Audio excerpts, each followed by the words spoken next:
कैसे हैं आप सभी। स्वागत है आपका महीन सर की क्लास में। आज हम क्या करने वाले हैं बच्चों, आज एक बहुत इंपॉर्टेंट टॉपिक होने वाला है जो कि 11th के लिए भी और मैकेनिकल इंजीनियरिंग जो छात्र छात्राएं कर रहे हैं उनके लिए भी ये बहुत काम का डेरिवेशन या जिसको इम्पोर्टेंट क्वेश्चन बोलो हो सकता है। ठीक है, क्या नाम है बच्चों इस टॉपिक का? आज का जो टॉपिक है उसका नाम है यंग मॉडुलस। लास्ट वीडियो में मैंने क्या पढ़ाया था आपको? हुक्स लॉ बताया था। हुक्स लॉ से जब क्या हुआ था, लास्ट वीडियो देख लेना यार। आज का क्या है, मैं केवल आपके लिए 5 मिनट के लिए आया हूँ। आपका केवल मुझे क्या चाहिए, 5 मिनट चाहिए। इस 5 मिनट में मैंने वादा किया है कि आपको यंग मॉडुलस सिखा के रहूंगा। ठीक है, तो जिनने हुक्स लॉ नहीं पढ़ा वो पिछले वीडियो यार देख लो, है ना। आपसे एक रिक्वेस्ट है। चलो, यंग मॉडुलस क्या होता है? सबसे पहली बात, मॉडुलस आया कहाँ से? तो ये दो चीज़ों का रेशियो है। किस किस का है? स्ट्रेस का और स्ट्रेन का, प्रतिबल का और विकृति का। यदि इन दोनों का हम क्या कर दें बच्चों, अनुपात कर दें तो हमको क्या मिलता है? मॉडुलस मिलता है। मतलब प्रत्यास्थता गुणांक होता है, जिनमें से वन ऑफ द टाइप जो है वो क्या है? Young modulus. ठीक है, ध्यान से देखिएगा, बहुत इंपॉर्टेंट है। बस 5 मिनट चाहिए, वीडियो को पूरा देखिएगा। यंग मॉडुलस क्या बोलता है? Under the limit of elasticity the ratio of longitudinal stress to the longitudinal strain is called Young modulus. ठीक है, हिंदी वाले बच्चों, प्रत्यास्थता की सीमा में अनुदैर्ध्य प्रतिबल और अनुदैर्ध्य विकृति के अनुपात को हम क्या कहते हैं? यंग प्रत्यास्थता गुणांक कहते हैं। याद हो गया? फिर से एक बार रिपीट कर लेते हैं। क्या होगा? लॉन्गिट्यूडनल स्ट्रेस, लॉन्गिट्यूडनल स्ट्रेन, दोनों को क्या कर दो? एक दूसरे के नीचे, मतलब अनुपात या रेशियो बना दो, तो क्या बन जाएगा? यंग मॉडुलस बन जाएगा। दूसरे नंबर हिंदी में अनुदैर्ध्य प्रतिबल या अनुदैर्ध्य विकृति, दोनों का अनुपात कर दो, क्या मिल जाएगा? यंग प्रत्यास्थता गुणांक मिल जाएगा। करना क्या है, किससे डिनोट करना है? तो इसको डिनोट करना है किस लेटर से? कैपिटल Y से। तो यहाँ पे देखो लिखा हुआ है कैपिटल Y इक्वल्स टू अनुदैर्ध्य प्रतिबल बटे अनुदैर्ध्य विकृति या longitudinal stress upon longitudinal strain. इतना फॉर्मूला बच्चों याद रखो, क्योंकि आने वाली कहानी इसी पे क्या करेगी? डिपेंड करेगी। चलो एक काम करो, यंग मॉडुलस की यूनिट निकाल लो जल्दी से। क्या होगी? तो क्या है भाई? स्ट्रेस, और ये क्या है? स्ट्रेन। प्रतिबल और ये क्या है? विकृति। स्ट्रेन की तो कोई यूनिट होती ही नहीं है ना, सबको पता है। तो यहाँ पे देखो केवल किसकी होती है? स्ट्रेस की होती है। तो स्ट्रेस की कितनी होती है भाई? फोर्स अपॉन एरिया, मतलब न्यूटन पर मीटर का स्क्वायर। किस सिस्टम में आ गई? एसआई सिस्टम में। और यदि हम लिख दें तो क्या बनेगा? डाइन प्रति सेंटीमीटर स्क्वायर किसमें आ गई?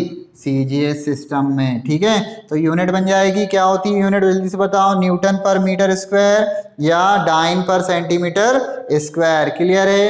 एक चीज और बता दूं इसमें आपको, डायमेंशन फॉर्मूला क्या होगा? डायमेंशन फॉर्मूला वो भी समझ लो। डायमेंशन फॉर्मूला हमें क्या करना है? एफ अपॉन ए चाहिए। क्या चाहिए? कई बच्चों से नहीं बनता, बनाते, सीख लो भाई। एफ क्या होता है? एम एल टी की पावर कितनी? -2। एरिया क्या होता है बच्चों? एल का स्क्वायर। एक एल से एक एल क्या हुआ? कैंसिल। बचा क्या? M L. नीचे एक एल बचा क्या? ये वाला एल उड़ के गया ऊपर।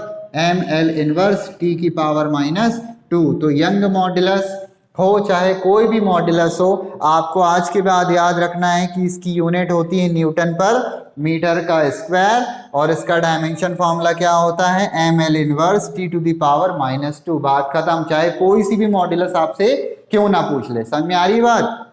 यहां तक की बात क्लियर है? चलो, अब इसके बाद हम क्या करेंगे? इसके बाद हम करेंगे इसका डेरिवेशन। डेफिनेशन याद होगी बच्चों, स्क्रीनशॉट लेना हो तो ले सकते हो। ठीक है, चलिए क्या करेंगे अब हम करेंगे इसका फॉर्मूलेशन। फॉर्मूला क्या निकल के आता है यंग मॉडुलस का, जल्दी से देख लो, है ना। चलो एक काम करते हैं, ये हमने क्या बनाया? एक सपोर्ट बनाया। क्या बनाया? एक सपोर्ट लिया। सपोर्ट क्यों? क्योंकि कोई भी तार, कोई भी वायर इसी से तो लटकाओगे। मान लो हमने क्या कर दिया, ये वायर ये लिया। इसकी लेंथ कितनी थी? इसकी लेंथ ही थी भाई कैपिटल एल। कितनी लेंथ है इसकी? कैपिटल एल लेंथ की क्या है? एक हमारे पास एक वायर है। अब इस वायर में हमने क्या किया? इस वायर में हमने एक सपोर्ट, एक क्या कर दिया? लोड हैंग कर दिया, लोड सस्पेंडेड कर दिया, लोड लटका दिया, जिसका क्या नाम है? mg। अब बताओ भाई, प्रैक्टिकल करके देखो।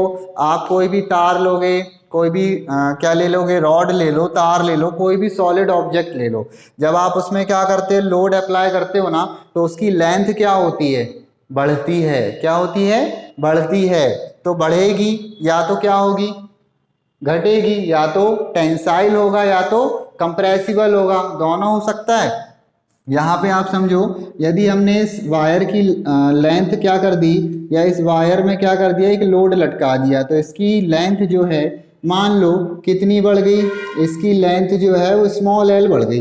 कितनी बढ़ गई, स्मॉल एल बढ़ गई। तो आप समझो थोड़ा ध्यान से क्या बताने वाला हूँ मैं।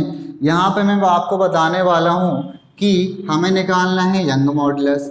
यंग मॉडुलस का फॉर्मूला क्या बताया मैंने अभी, longitudinal stress upon longitudinal strain, यही बताया ना, बोलो हाँ, अभी यही बताया ना, अनुदैर्ध्य प्रतिबल और अनुदैर्ध्य विकृति। अब आपको सबसे पहले क्या चाहिए, प्रतिबल। आपको क्या चाहिए सबसे पहले, प्रतिबल, फिर क्या चाहिए, विकृति। तो प्रतिबल कैसे मिलेगा, प्रतिबल या जो आपका स्ट्रेस है वो कैसे मिलेगा, आपको जल्दी से बताओ, एफ अपॉन ए से मिलेगा, मिलेगा कि नहीं मिलेगा, ठीक है। लेकिन जो आपकी लॉन्गिट्यूडिनल क्या है, स्ट्रेन है, या अनुदैर्ध्य क्या है, विकृति है, उसका फॉर्मूला क्या होता है, उसका फॉर्मूला होता है चेंज इन लेंथ, क्या, change in length upon original length, change in length upon original length, मतलब जो उसकी लंबाई में क्या हुआ है, परिवर्तन, लिख देता हूं, लंबाई में परिवर्तन, लंबाई में परिवर्तन बटे प्रारंभिक लंबाई, ठीक है, समझ लो, लंबाई में परिवर्तन बटे प्रारंभिक लंबाई। तो भाई लंबाई में या लेंथ में कितना चेंज हुआ है, स्मॉल एल हुआ है क्या, ओरिजिनल लेंथ कितनी थी, कैपिटल एल थी, ठीक है। अब ये आपको मिल गई स्ट्रेन और ये आपको मिल गया स्ट्रेस, आपको करना क्या, इन दोनों की वैल्यू रखना है इस फॉर्मूले में। तो क्या मिलेगा, y equals to longitudinal stress का फॉर्मूला क्या होता है बताओ, एफ बाय ए, क्या लिखा अपन ने, F by A whole divided by क्या करना, लॉन्गिट्यूडनल स्ट्रेन, स्ट्रेन कितनी है बताओ, लेंथ में change upon original length, small L upon L, ये लिख दिया हमने, ठीक है। अब क्या होगा जल्दी से बताओ, y इक्वस टू, इसको हम ऐसा कुछ लिख सकते हैं क्या, F इंटू एल, ये L कहाँ गया इसके पास, ये वाला L कहाँ गया इसके पास, F into L upon capital A into small L. तो ये देखो ये क्या दिख रहा है आपको, कैपिटल L मतलब जो ओरिजिनल लेंथ थी, स्मॉल एल मतलब क्या है, जो चेंज इन लेंथ है, F क्या है, फोर्स है, A क्या है, जो भी वायर आपने ली है उसका क्रॉस सेक्शनल एरिया या अनुप्रस्थ काट का क्षेत्रफल। अब आप एक चीज समझ लीजिए, क्या समझ लीजिए कि ये जो F है, जो वायर है, जो आपका तार है, उस पे नीचे की तरफ क्या लगेगा, फोर्स लगेगा, कितना लगेगा, F इक्वस टू क्या लगेगा बोलो, mg लगेगा।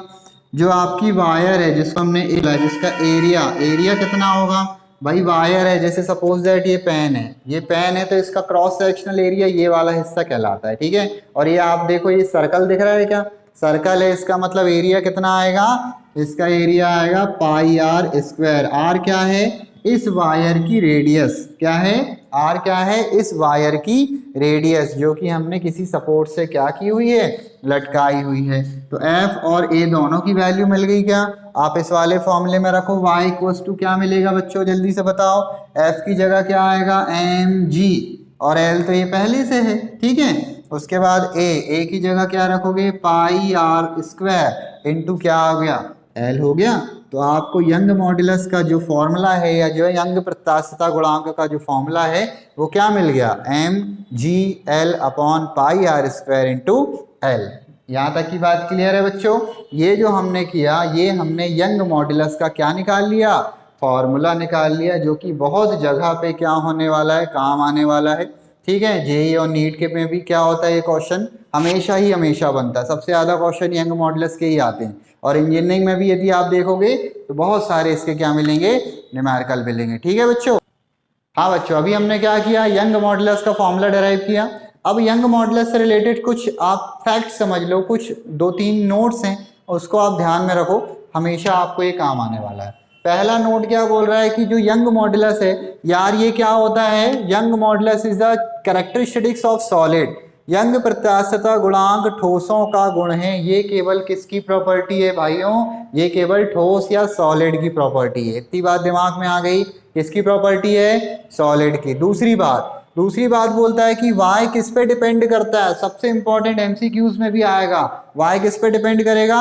y डिपेंड करेगा आपके नेचर ऑफ द मटेरियल पर। जो भी आप पदार्थ ले रहे हो, जो भी आपने भी पदार्थ लिया, उसकी प्रकृति पर ये क्या करेगा बच्चों? निर्भर करेगा। ठीक है। तीसरी, अब जिस मटेरियल का यंग मॉडुलस क्या होता है? ज्यादा होता है, तो उसकी इलास्टिसिटी भी क्या होती है? उसकी प्रत्यास्थता भी क्या होती है?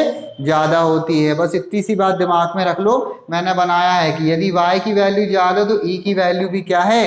ऑब्वियसली क्या होगी? ज्यादा होगी। ठीक है। अब चौथे जो नोट है बहुत इंपॉर्टेंट है, प्रैक्टिकल है। मान लो दो स्फेरिकल बॉल अपन ने ली, दो स्फेरिकल बॉल को हमने क्या कर दिया? सरफेस पे ड्रॉप करा दिया, ये मैंने छोड़ दिया। अब जब आपने क्या करा दिया? ड्रॉप करा दिया, तो क्या होगा? एक बॉल गई, दूसरी बॉल भी गई। अब क्या होगा? दोनों बॉलों में क्या होगा? दोनों उछक के कहाँ आएंगी? ऊपर आएंगी कि नहीं आएंगी? मतलब रीबाउंड होगी। अब देख लेना, जिनमें दो जो बॉल थी, स्फेयर ए स्फेयर बी, ए और बी में देखना कौन सी बॉल क्या हो रही है? जब सरफेस पे गई टकरा के कितना ऊपर जाती, मतलब रिबाउंड जो बॉल सबसे ज्यादा होगी, याद रखिएगा, उसकी इलास्टिसिटी क्या होगी? ज्यादा होगी। इतनी बात क्लियर हो गई बच्चों? उम्मीद करता हूं आपको आज का लेक्चर समझ में आया होगा, यंग मॉडुलस आपको समझ में आई होगी, है ना।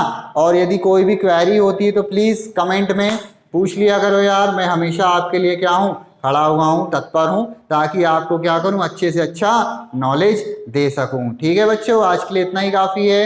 उम्मीद करता हूँ आपको सब कुछ समझ में आया होगा। समझ में आया तो लाइक और सब्सक्राइब करना ना भूलें, क्योंकि आपका एक लाइक मेरा बहुत हौसला बढ़ाता है। ठीक है बच्चों, जय हिंद, जय भारत।